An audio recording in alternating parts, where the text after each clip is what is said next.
the microbiome is a great lever for recovering better from poor sleep. We're looking at things related to exercise and exercise recovery, things related to mood, all kinds of stuff. I mean, and the thing is too that that's just like the gut microbiome, right? But you have a microbiome in your mouth, you have a microbiome in your nose.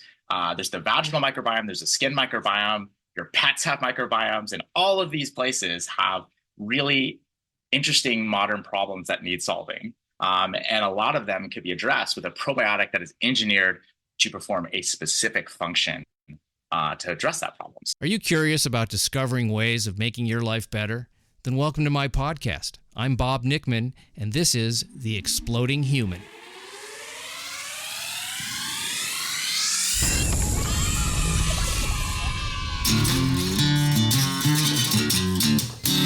Listen in while I talk with all kinds of people in the fields of personal growth, health and healing, alternative therapies, psychology, spirituality, environment, and the future. I'm looking for those answers that make life better for everyone. You'll meet cutting-edge practitioners, doctors, artists, filmmakers, business people, and those who have overcome challenges.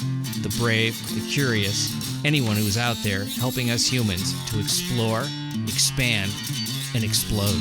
Hey, welcome to The Exploding Human. My name is Bob Nickman.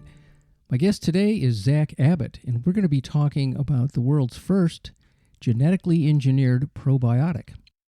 Zack is the founder of a company called ZBiotics, and first we're going to be talking about the microbiome, probiotics, what works and what doesn't work. In the second part, we're going to be talking about how him and his team have genetically engineered a probiotic and some of the future ones that they are working on in order to help with specific things that general probiotics are not able to do. In the third part of the interview, we start talking about longevity and what the future might hold for people who are living up to 150 years, if that's possible. And that part's kind of a freewheeling, off-the-topic discussion, but we had a lot of fun doing it. This was a really fun interview. I really enjoyed talking to Zack. He and his company are doing some very innovative things. So let's get started. Here he is. This is Zack Abbott. All right, here I am with Zack Abbott. He is in Northern California. I am in Southern California, but we're in California, so we're doing a California podcast today. We're going to be talking about genetically engineered technology for wellness.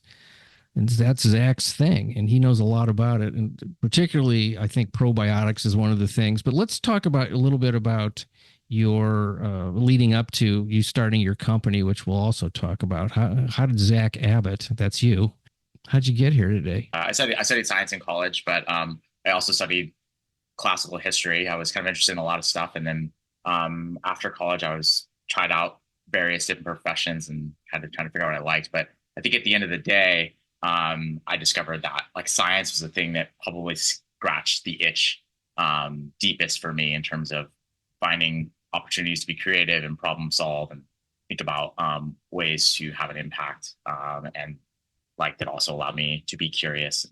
So I started kind of doing more and more in science. I was working at a lab studying HIV, and I was really interested in disease and the problems that proposed and ways that we could address that.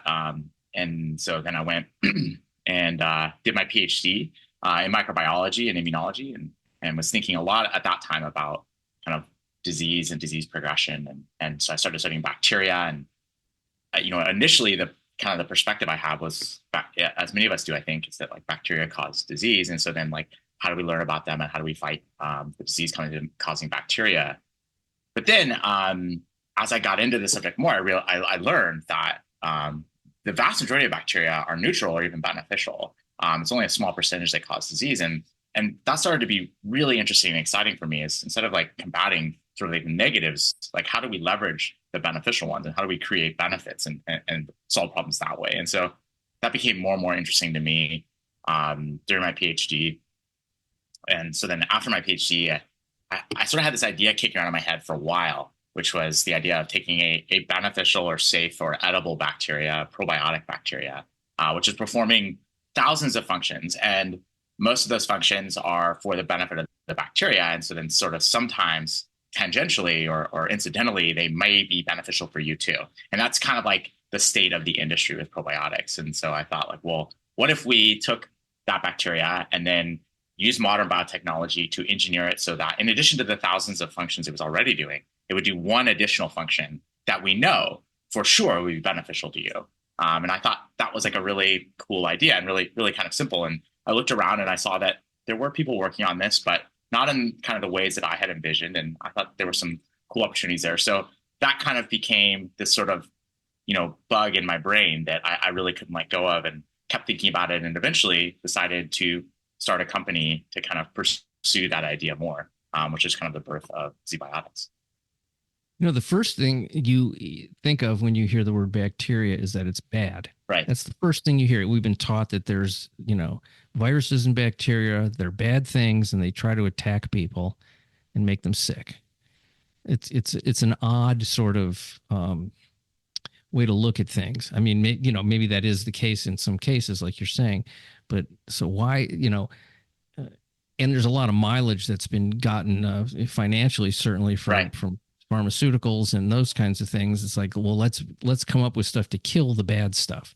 It also kills the good stuff too. It doesn't, antibiotics is the one everybody knows about. It's like you're supposed to take a probiotic when you take antibiotics because it's killing the good stuff. I'd love to burst that bubble if I can for a sec. But yeah, first of all, I agree. I think priority stated at the time, right? Like, I mean, before the onset of the discovery of antibiotics, it was bacteria were like the fastest way to die. Like a cut on your finger could result in death because of bacteria. And so, antibiotics on the whole, net are definitely a huge boon and benefit to humanity. But as you said, I mean, the vast majority of the bacteria that we interact with and engage with are innocuous, or in a lot of cases beneficial. And I think only in the last really 20 years or so, medicine and science have begun to appreciate the magnitude of that impact, in large part through kind of studying the microbiome, which is the collection of microbes in the gut and on the skin,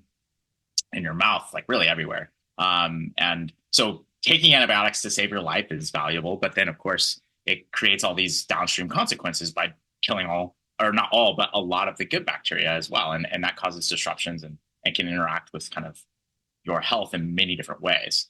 The idea, by the way, though, that like a probiotic will help mitigate that is really, like, from a scientific perspective, is not a good one. Like, the hypothesis is reasonable, right? We're killing off good bacteria, so then eat some more good bacteria to replace them. But the reality is that most of the commercially available probiotics we have today are really just like leftovers of the dairy industry. So you have things like lactobacillus and bifidobacteria that naturally occur as part of like milk and dairy processing, and we know they're safe. And so because we know they're safe, we say like, oh, well, here, eat it, and maybe it'll be beneficial to you. But the reality is that most healthy adult microbiome, so the microbiome that's in your gut as a healthy adult, doesn't really contain a lot of lactobacillus or bifidobacteria. So while they're safe, they're also not particularly important. And so then if you imagine that you're taking this like antibiotic that's like bombing your microbial population and clearing out all this space, and then you're taking in a bacteria in high numbers that can go and fill that space, but it's not a bacteria that's normally there, then you can imagine that's not necessarily a good thing. And indeed, like, data shows that it actually, well, it's really kind of like a net neutral. Most of the time, it doesn't do anything.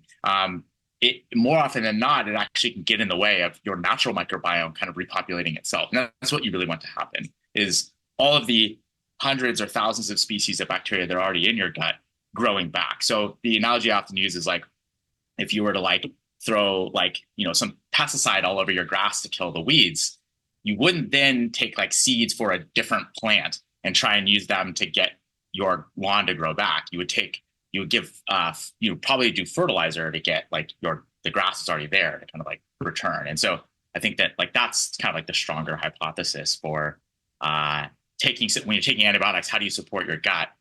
Give your body bacteria food, which is fiber, and fiber will help feed the microbes that are already in there and allow them to grow back, rather than picking up probiotics. So one of those like bubbles I like to bust.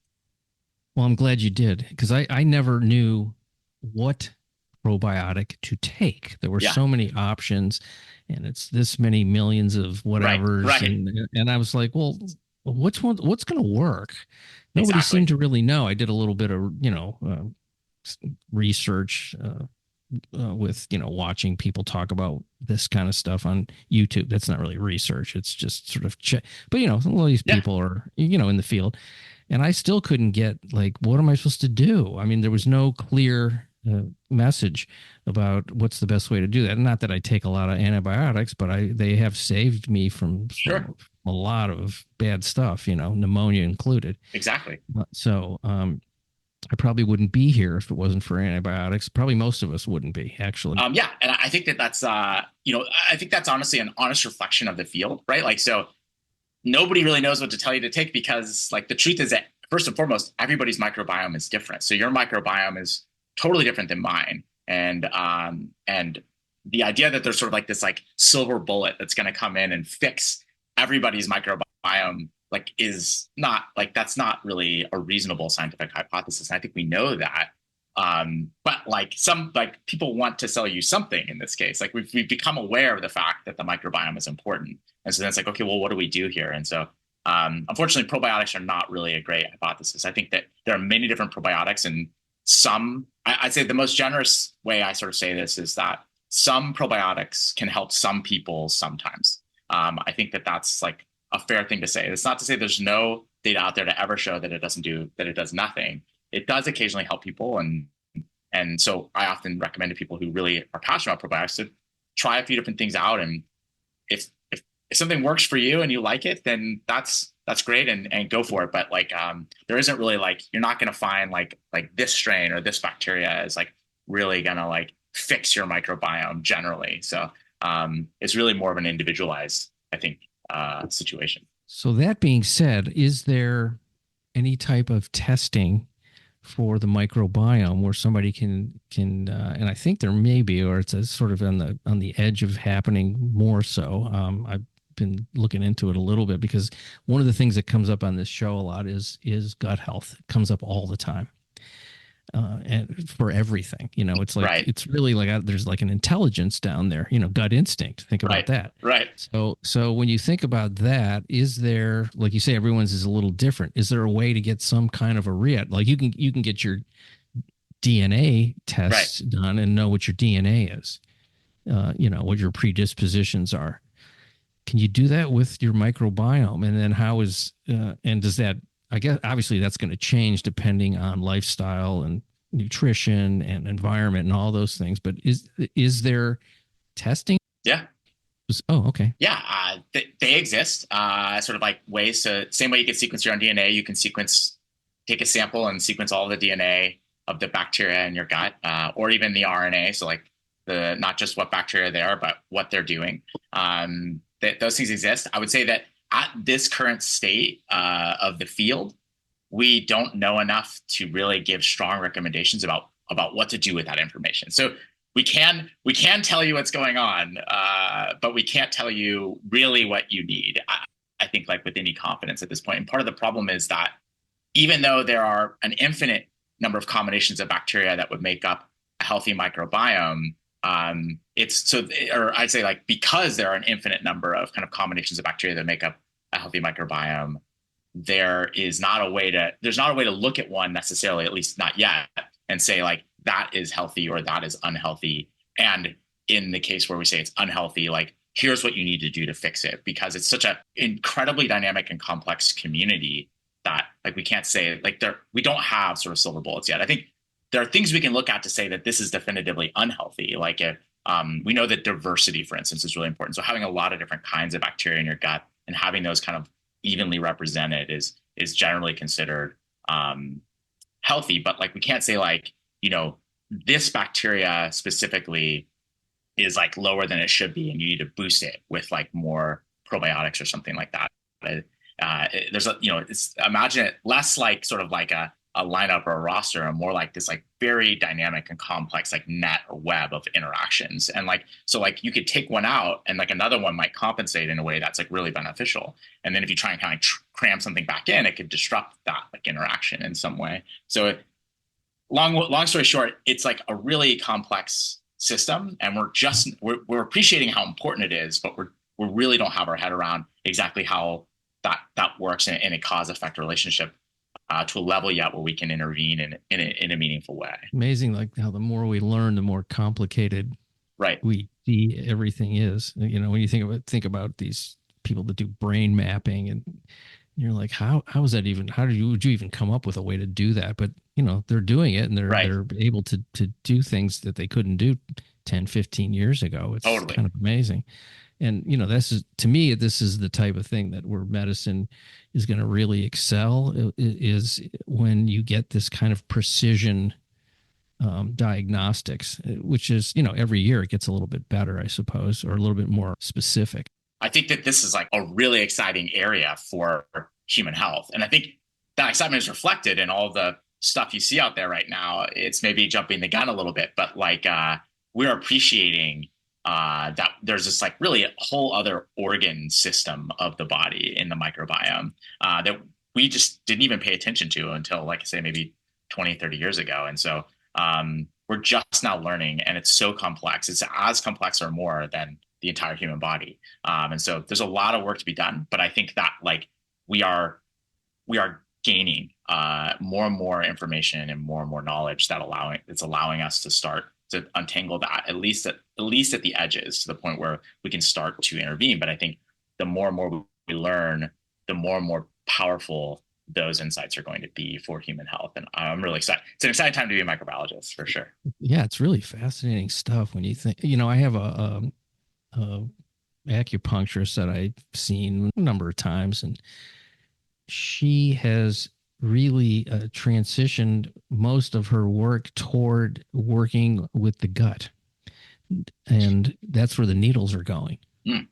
Around the the abdomen and that area, and she's getting really good results. I haven't seen her for a few years, but she said, the more I learn about the gut, and she goes, I really apply it even to acupuncture, which I find that really fascinating, that there is, and you've probably realized this, there's an intelligence that's not just the brain in the human body. And the gut is, I guess that's really, when you think about it, it's the center of the body. It's right where everything comes out of. Why we exist, right? Like, that's the source of the nutrition that keeps us alive, right? So it makes sense. There's sort of this like, people often talk about sort of the gut-brain axis, and there's this super highway essentially of information connecting your gut and your brain, and for good reason, right? Like the gut is really kind of like the core system of the body. Everything else is just like trying to keep it alive, but right, that's like the input system, and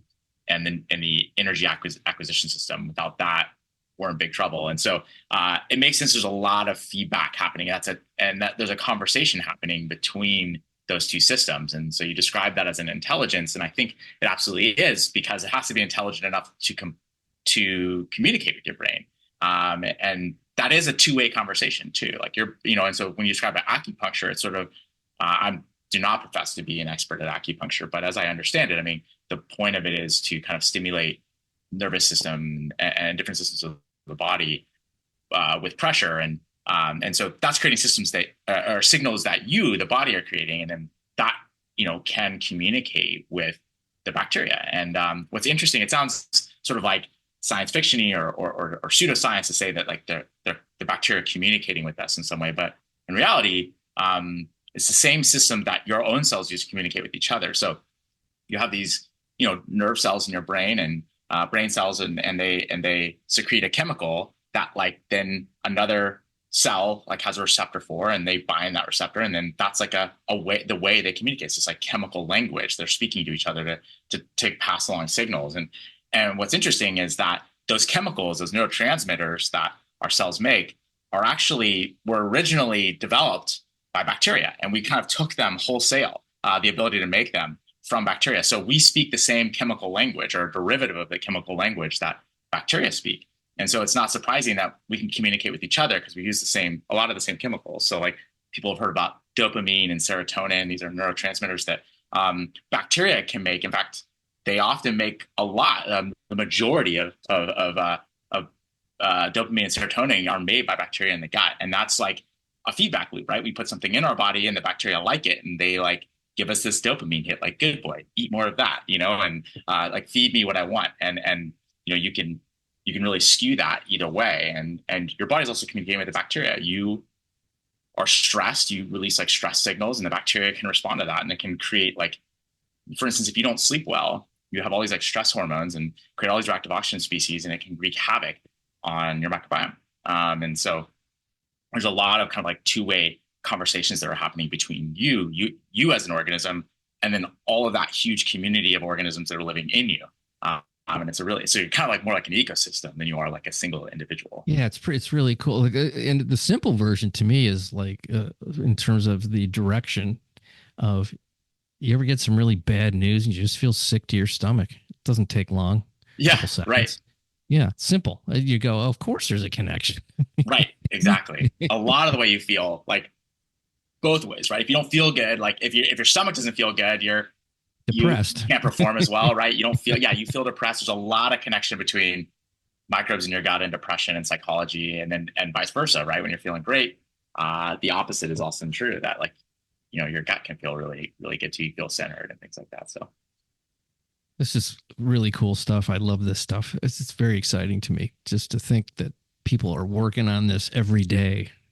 So let's talk about your company and this genetically altered. That's not really the right we say word. Genetically engineered probiotics. Engineered. That's the word. Yeah. I knew that. Okay, but I couldn't come up with it. Genetically engineered probiotic. What is that? Yeah, I mean, what have you done? What have you done? What kind of madness is going on in the lab there? Yeah, I mean, it might be kind of funny to hear me say, kind of zooming out here, right? Like, I have a probiotics company, and I've just, spent the last, 10 minutes or so talking about how probiotics are not really like a good hypothesis for helping human health and stuff. But that's sort of like probiotics as they existed, right? Like, as I say, they're kind of the leftovers of the dairy industry in large part. And they as they produce kind of like all these different functions. And I mentioned earlier that we would then can engineer them to produce an additional function. And so what we really use is like a probiotic that is engineered essentially as a chassis to deliver this useful function. So the bacteria itself is sort of incidental. It's our means, it's our way in, right? Like we eat these every day, they perform all these functions. So this is a great opportunity for us to deliver something very specific. And so what's important for in terms of our products is the function we've engineered it to produce. And the genetic engineering itself is really like a guided process of natural, the way that bacteria naturally kind of gather and express different traits or different functions in the body. So when we think about, like, for instance, the exchange of genetic material that happens in nature generally, so one of the ways that humans have leveraged that in the past is through like plant crossbreeding, right? We take like the genetic information from one plant and we smear it on another plant, and we move the genetic information that we wanted. So this plant has, say, like juicier apples, and this other plant has apples that are, I don't know, have like a thicker skin, so they're more resistant to bugs or whatever. And so we mix them together and take the genetic information from one and move it to the other in the hopes that we've moved this function or this trait of like juiciness into this other apple. And it's a messy process, right? But we know that plants do this on their own. And so, okay, hey, maybe we can kind of facilitate the crossover that we want. And that's kind of originally what we did in terms of genetic engineering. And that worked okay. But the problem was that we're taking all the genetic information and we're moving it over, and then all kinds of things can happen, and we don't necessarily know what's going to happen. And then we just kind of like look for what comes out and hope that we get what we want, and not really worry about all the other stuff that also happened. And so we got better at it as we understood more about how kind of different organisms exchange DNA. And so with bacteria, what's great is that they're a lot older than plants. They're 3 billion years old, and they've been doing this like about 3 times as long as plants have. And so they have these really precise systems for basically when a bacteria is swimming around in a pond, there's always like bits of DNA floating around from other bacteria that have died. And bacteria naturally will kind of survey their environment and grab a piece of DNA from the environment and bring it into their own cell. And one of the ways, and there's many things they can do with that, but one of the things that they can do is they can then compare that DNA to their own. And if it looks relatively similar, they will actually just take that DNA and swap it into their genome, where the area where it looked similar. So you can get this like and they do it super precisely down to like a single piece of code, a single base pair of DNA. They can swap it as something in. And so the idea behind that was that the bacteria could kind of survey their environment, and maybe another bacteria had something useful, and now they're like sort of sampling their environment for the most useful traits that are floating out there. And if it doesn't and it hurts them, then they'll die. But it's a numbers game because there's lots of bacteria out there. And if it does, then great. Then now they've got this like better trait. So we in the last, we meaning like scientists and humanity, in the last like 50 years or so have begun to elucidate and understand that process, just the way that we 100 years before understood kind of how plant crossbreeding worked. And so we can now direct that process more efficiently. So we can say like, okay, well, I want this safe edible bacteria that we already know is safe to express this very specific protein that performs this function that we also know is safe. And so because we understand how bacteria already naturally do this, we can literally just take the piece of DNA that encodes for that function and just mix it with the bacteria. And then the bacteria will naturally take up that DNA, naturally incorporate it in their genome in a super precise location. And then we can sequence it to make sure that that's what happened and nothing else happened. And so that was sort of like the way at ZBiotics that we did our genetic engineering, which is just sort of like leveraging the process, just like a modern understanding of how bacteria change their own DNA and just guiding that process so that we were able to get a bacteria that could perform a new function. And so in the case of our first product, it's a bacteria that's been engineered to break down acetaldehyde. And acetaldehyde is this highly toxic molecule. It's the byproduct of alcohol. So when you drink alcohol, some of the alcohol you drink is converted into acetaldehyde, and this acetaldehyde is responsible for kind of like make you feel not so great the day after drinking. And so your cells already make an enzyme that breaks down acetaldehyde. Many of the bacteria in your gut make an enzyme that breaks down acetaldehyde. The problem is they don't make enough of it at the right time when you're drinking to break it down in time for it to not cause these problems. And so we simply just made sure that you would get it. If you ate our bacteria, you would get enough of this enzyme at the right time to ensure that you could break down that acetaldehyde as it formed. And so it was really just combining two things that your body already has seen that are very safe, and really kind of like delivering a novel solution to an existing problem. And so that was kind of the fundamental idea behind ZBiotics and behind our first product. Oh, genetically engineered hangover remedy? Is that what we're talking about? I mean, hangover is a very like, it's a really interesting science, but there's a lot going on and kind of like the whole cornucopia of things you're dealing with the next day. Some of what you feel the next day is due to acetaldehyde. Some of it's due to other things, like the effects of the ethanol or the alcohol itself. And so we can help with the acetaldehyde part of that. And so, so we can help you feel better the next day. And that's the idea, right? That like, look, humans started intentionally drinking alcohol about 6,000 years ago. We did not evolve systems to deal with that. And so we evolved systems to deal with like incidental small amounts of alcohol if you ate like a kind of like overripe piece of fruit.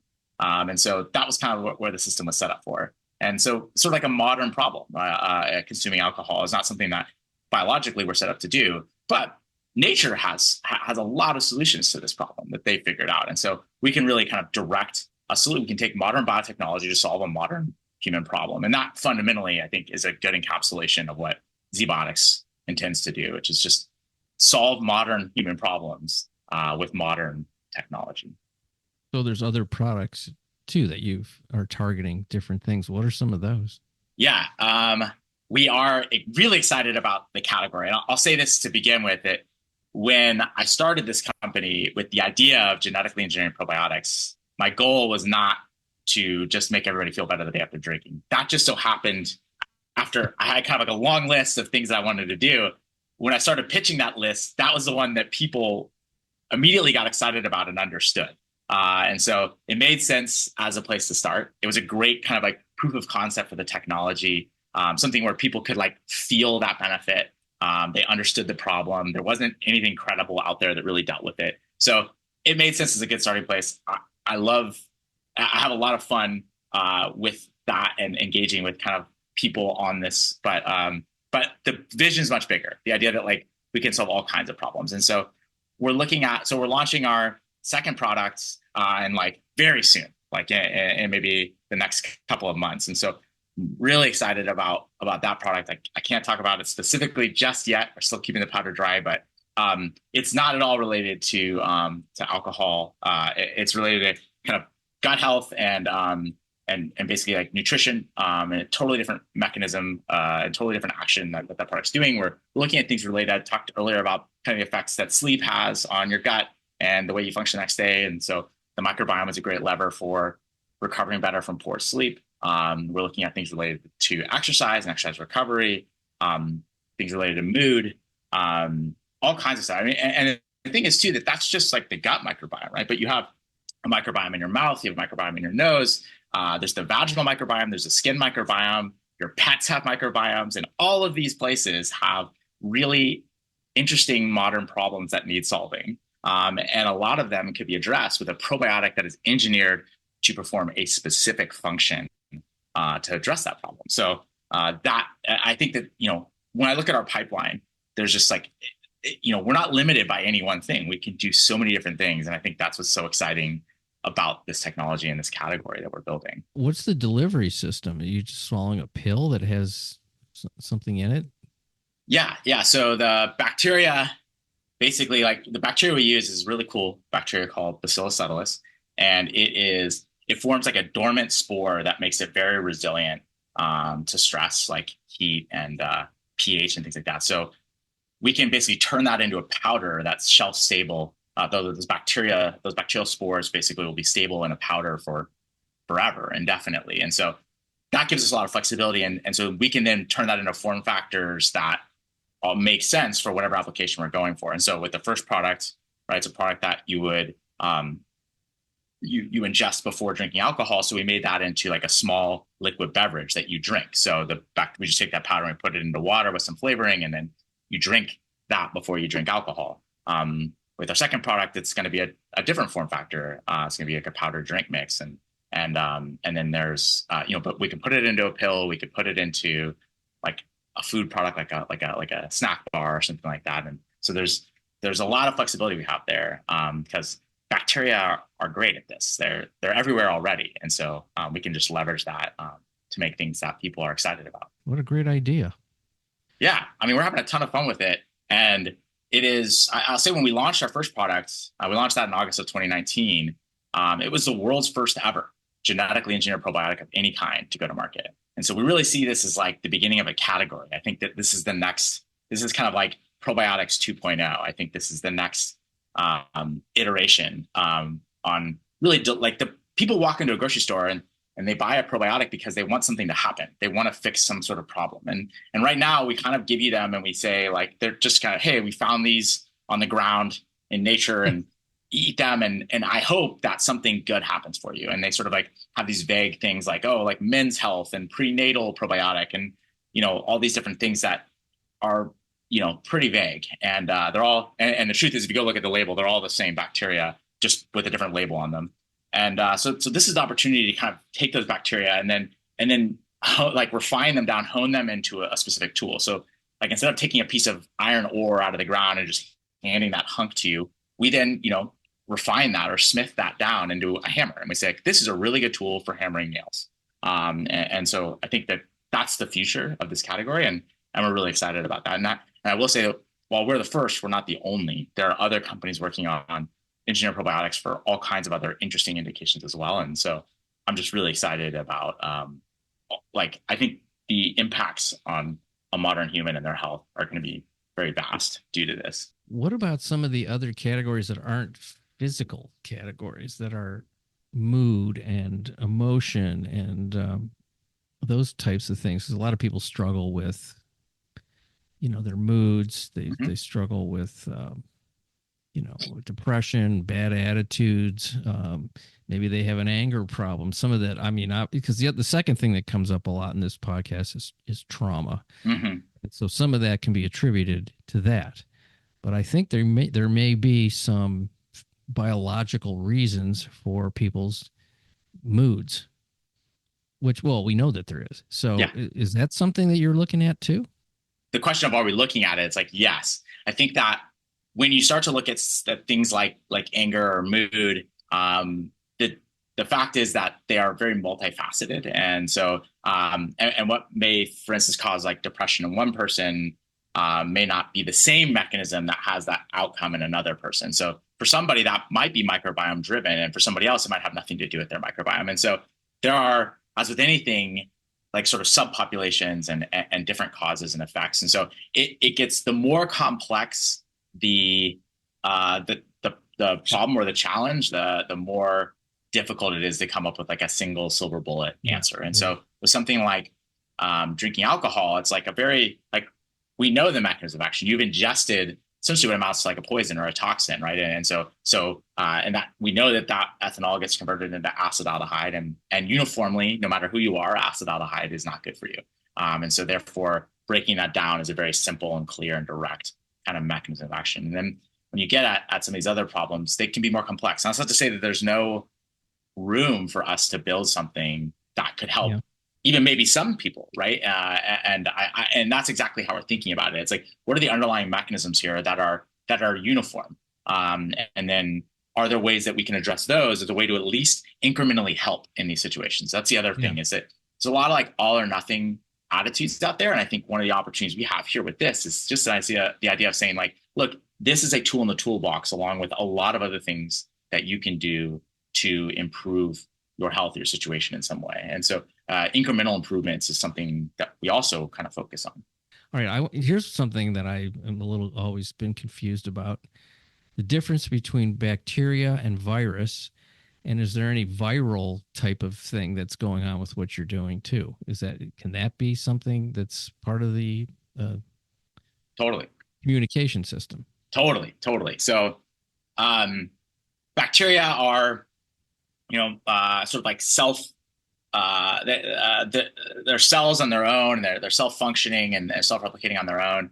Viruses, among other things that make them different, viruses are like necessary parasites. They necessarily need a host cell in order to replicate. And so they biologically they're quite different. Bacteria are much bigger, much more complex.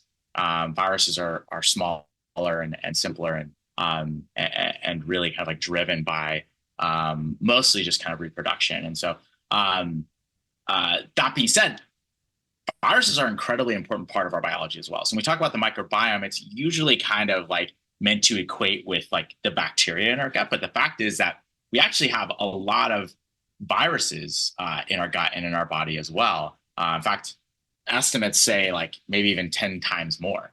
So most recent estimates say we actually have about as many bacterial cells as we do human cells in our body, which is kind of an interesting thought in its own right, that you're at least as much bacteria as you are human. But then they say that like you have like maybe 10 times as many viruses as you do bacterial or human cells, which is pretty amazing. And they have like a really important job to do. Not all of them are pathogenic either to humans, right? And so they can infect different bacteria and tamp down maybe like pathogenic bacteria in people and all kinds of stuff. And there are companies that are working on leveraging these viruses that attack bad bacteria or otherwise modulate our immune system or interact with us in some way. And so these are definitely other kind of opportunities or lever points or chassis for functions that are valuable in the body, similar to what we're working on. Our company is very, like my expertise is in bacteria specifically. So our company is very much focused on that, but that isn't to say that others aren't working in sort of the viral space. And I think that it's equally very exciting. And in some ways, viruses are cool because unlike a bacteria, a virus, well, I shouldn't say unlike a bacteria, but like one of the things about viruses is they're good at getting into human cells. And they can do that without necessarily damaging or killing that cell, or maybe with damaging or killing that cell. And so we can leverage that as an opportunity as well. They can deliver a payload to a cell, whereas a bacteria is less able to do that in a way that's not totally destructive. Like I was saying earlier, is this attitude that bacteria attack you, viruses attack you. And then I was reading a little bit about the terrain theory. You know what that is? I haven't heard about this. I don't either. No, it was explained to me, but it's that if you the simple version is if the terrain that these things are living in is healthy, they're not going to hurt you. Basically, you're not necessarily being attacked by these bad things. Yeah, I see. Are you creating an environment for them to thrive? Right. The ones that aren't good for you. And if the theory is that if you maintain, and it makes a lot of sense too, that if you maintain a healthy everything, your microbiome and everything that you do with, nutrition, exercise, and, meditation, with all the things that people kind of know to Well, not that many people actually do know that, but they do on this podcast. Right. Your audience, yeah. That when you do these things that are sort of integrative and holistic, that you're Yeah. going to have a stronger system, and so your terrain is stronger. You're not going to be, as susceptible to things. Yeah, I think that there's like I think of this in the context or in is that like context is really important, right? That there's there's an argument to be made, and I think we even have a blog piece written on our website around like there isn't really such thing as a good bacteria or a bad bacteria. It's really like given a certain context, a bacteria might not be good for you, right? Like you have lots of staph, so your Staph aureus is a bacteria, right? And your like staph infections can be really dangerous or deadly even. You have staph, that's that bacteria, Staph aureus bacteria all over your skin all the time. And generally, it's actually a pretty beneficial bacteria. It can help increase wound healing. It's a necessary part of like a stable, healthy skin microbiome. But of course, you give it the wrong context, right? Like you get a cut on your finger and that staph gets into your bloodstream, then it's now in a context that it doesn't want to be in either. And it sort of starts defending itself and then it can create like this runaway infection that can be really dangerous or deadly. And so I think that you could apply that mentality or that thought process to kind of everything, right? That everything has its place. And as long as you keep everything well maintained and everything stays in its place, you have this nice balance between your cells, your immune system, your microbial cells, and sort of like and the way they interact with your immune system. That balance is optimal for health. You get out of balance for one reason or another. Like I say, poor sleep is a good example of this. You can create huge skews in the microbiome, and then this like very delicate push and pull between your immune system and the bacteria in your gut that, when stable, is really beneficial and educates and strengthens the immune system. You skew the bacteria out of whack, you get this hard push from the immune system, maybe this hard push back from the bacteria to the left, and then you create this dysbiotic and situation that can create sickness or illness or chronic inflammation. And so I think that the fundamental principles you're talking about there are very much consistent with how I was educated in terms of immunology and microbiology and kind of the balance of different cells in your body. I was wondering if there's something in what you're doing that would increase immunity overall, not maybe not to a specific thing, but just, the entire, building a stronger immune system. Right. Yeah. There are levers in the microbiome for this activity, right? Like your microbiome, the bacteria and viruses and other things that are in your gut are constantly interacting with your immune system. They help educate your immune system when you're young. They help keep your immune system in balance as you age. And so that interaction is an opportunity. It's a point of access for a benefit or an impact. And so, as I said earlier about kind of complexity, we move up the scale of complexity. That's definitely a more complex interaction and a more diverse one, but there's definitely opportunities there. And there are potentially underlying factors that we can leverage to improve immunity. So it's the kind of things that we're looking into and that I know others in the space are also looking into. I think it's really exciting. And we've been leveraging bacteria, by the way, their ability to modulate our immune systems for a long time. In the form of vaccines and inoculation. And so we already know that these relationships are really important.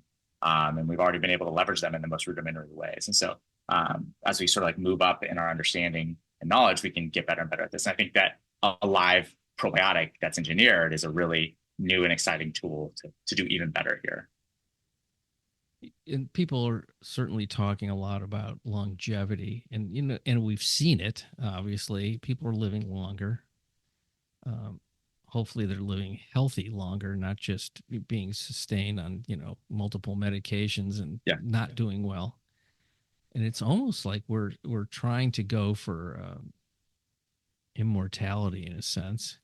I mean, that's sort of no one says that I want to live forever. But they do want to live forever.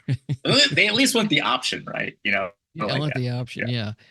And I'm thinking now the upside to that would be if let's say people are living longer, but they're also evolving in ways that are, and I'm going to get into something here that's not your field, but I just want to talk about this for a second.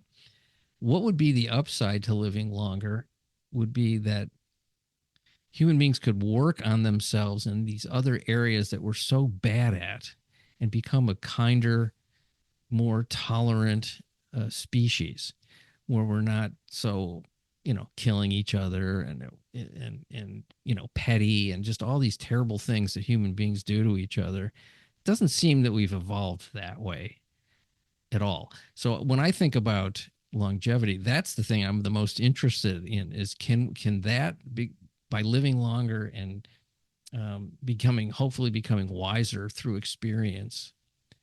Can that happen? You're not supposed to answer that Well, necessarily. I I'm have just an opinion on it, even though we are definitely, as you okay. say, out of my field of expertise now. So this is just me Yeah, riffing here. yeah. But Let's like, riff. Okay, yeah. I didn't know if you were going to go there or Oh no, not, but we I are. love this We're stuff. going. Okay. My take on this is that, I mean, that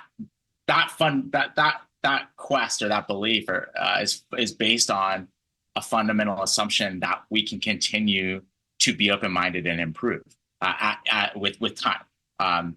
Unfortunately, what we see biologically is that people's neuroplasticity begins to harden as they get older, and so even if you're living longer, you're not necessarily always, you have to work really hard to maintain an open mind and be open to new ideas. It's like, the trope or the cliche about, like, old people being resistant to new technologies and things Yeah. like that, right? And so in a scenario like you're describing, where if we were able to, say, extend our lives to 150 with the hope that that's 60 more years, that are 70 more years that we could be working on humanity and not just be curmudgeony old people for 70 years, right? Like, to really be like dedicated to improving humanity, then that necessitates that we can have a plastic and open-minded brain for that period of time. And I think that would be amazing, right? Because not only would you be working on humanity as a kinder, more accepting people, you could also be working on, like, that's sort of like a positive feedback loop. That's 70 more years where you get to leverage all that experience that you gain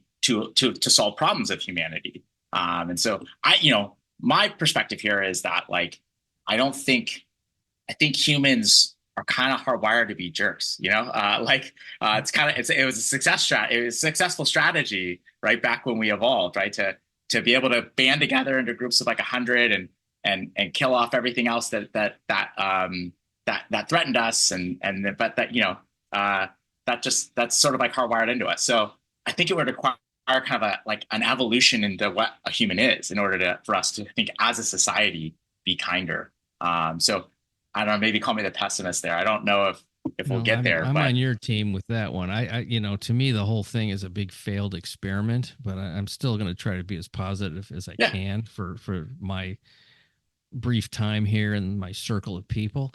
But I sort of think there's a biological limitation to people, and we can only go so far. At yeah, least that's what history has shown. 100%. So, if there's somebody else has a different take, that'd be great. Send me an email. I'd like to hear it.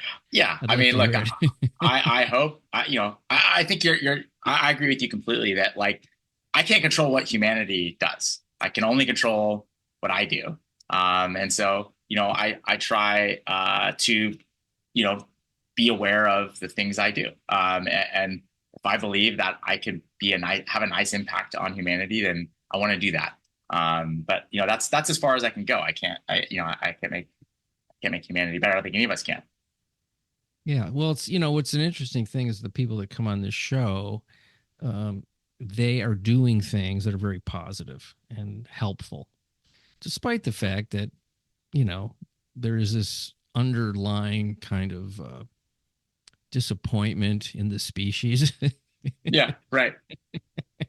But we're doing it anyway. It's like, well, I certainly don't want to make things worse, and I don't want to feed into the negativity, but there is sometimes a feeling of like, well, what's the point? Because the point is, to me, is like, how can I do my brief time here the best that I can and help as many people as I can? That's how I feel. I mean, it's empathy at the end of the day. It's like, how do I empathize with my fellow human, and how do I make a positive impact on individuals' lives, right? I've given up. I don't mean this in a sort of, it's going to sound more dramatic than I mean. I haven't given up on humanity as a whole. I mean, what I mean to say is like, I think that like there are things that like as a biologist, I just believe based on the information I have that like there are things that are programmed into us at a population level that are relatively not changeable. And so that where things are more dynamic is in smaller communities, and that's kind of where we're evolved to have an impact is in groups of like 100 to 150 people. And so that's, I think, from my perspective, where I can have the greatest impact is on the smaller community that I interact with. Yeah, I'm always amazed at some of the petty, threatened thoughts that I have during any given day, even though I know better. Yeah, That yeah. like the other day, this is just so simple. I was going to, of all places, a yoga class, right? So I I'm crossing the street and there's these two guys walking down the sidewalk. So I had to stop before I got on up the curb and go on the sidewalk where they were. And I had this feeling, it was like like I was put out by them. Like, how dare them Yeah. get in my way? I hate these guys. I hate them. I don't know them. I don't know who they Yeah. are. I didn't. I Like didn't. these total assholes are totally oblivious to the fact they're taking up the whole They were sidewalk. they were having a conversation. Yeah. So I didn't even exist to them. They didn't even Yeah. know I was there. Right. And I'm telling you, I had this visceral, primitive hatred of these two guys. Totally. And I'm going like, what the hell are you doing, Bob? That's Yeah. me. And I go into the place and I tell the woman behind the counter, I said, I am so limited as a human being of what I am able to do, emotionally and mentally. And I told her the story, and she goes, she says to me, "Boy, can you come around more often? I really like this, that you are so honest about it." And Totally. that's what she liked about it. I But mean, I was thinking like, wow, if I'm somebody who's thoughtful and I'm on my way to a yoga class, right. Yeah. I do this all day, long, like trying to do, lead a spiritual life of some type and a healthy life. And I'm having this reaction. No wonder there's just war everywhere, Right. Totally. Because you're trying, right? And that stuff comes up. I think, and that is for me evidence of my point of the idea that like, this is what we're hardwired as humans to be. I empathize deeply with that story. I can't, as somebody who also thinks of himself as open-minded and really tries hard to be empathetic to other people. Like if I'm driving in my car and somebody cuts me off or doesn't like indicate before they turn left, I'm just like, I get so mad, right? And I'm like, Oh, yeah. Who is this idiot? And it's like, who knows, man? That person could be having a tough day, and like, but like those are like second and third thoughts. The first thought is like, these people are assholes, and so it takes a lot to work through that. And I think that, we all get worn down, but everybody feels, I don't know if everybody, but I think probably most people feel like they are enlightened about like how they treat other people. And yet with that, we still have all these kind of like problems. And I think that like, it's just a constant, the waves are constantly breaking against, the cliff and just slowly eroding it away until you make bad decisions. Yeah.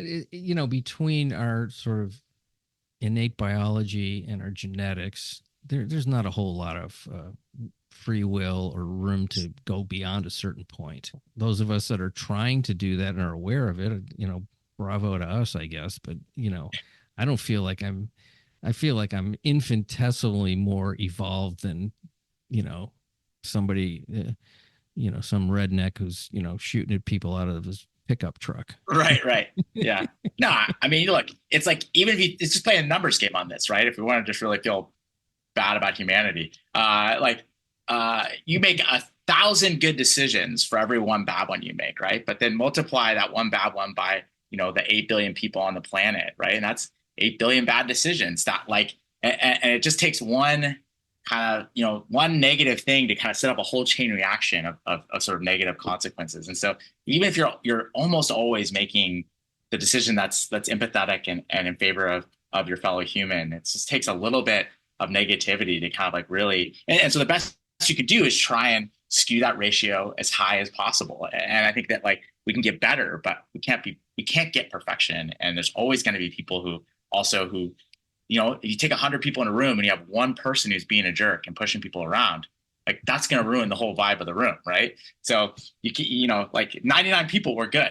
So that's the other challenge. What a fun divergence this was. Yeah, right. Yeah. We can talk about your company a little bit more and information if people want that, and how to, I don't know if they can get a hold of you or just, hit the website. Well, so why don't you plug your deal Sure. here? Yeah. So ZBiotics is the company. And so we talked a little bit about kind of the products, bacteria that, bacterial beverage you drink before you drink alcohol. And the goal of that is so that, like we talked about earlier, it's not a get out of jail free card. It's sort of like a tool in the toolbox along with it's for people who decide to drink responsibly, right? But notice as they get older that even that means that, their next day is a little tougher, or they miss that morning workout, or they're not fully present at their kid's soccer game or whatever that might be. And so they did that along with other responsible kind of drinking behaviors. You have this product. And so, and that's kind of like the first of many products, that kind of give people more tools in their tool belt to live healthier, fuller, happier lives.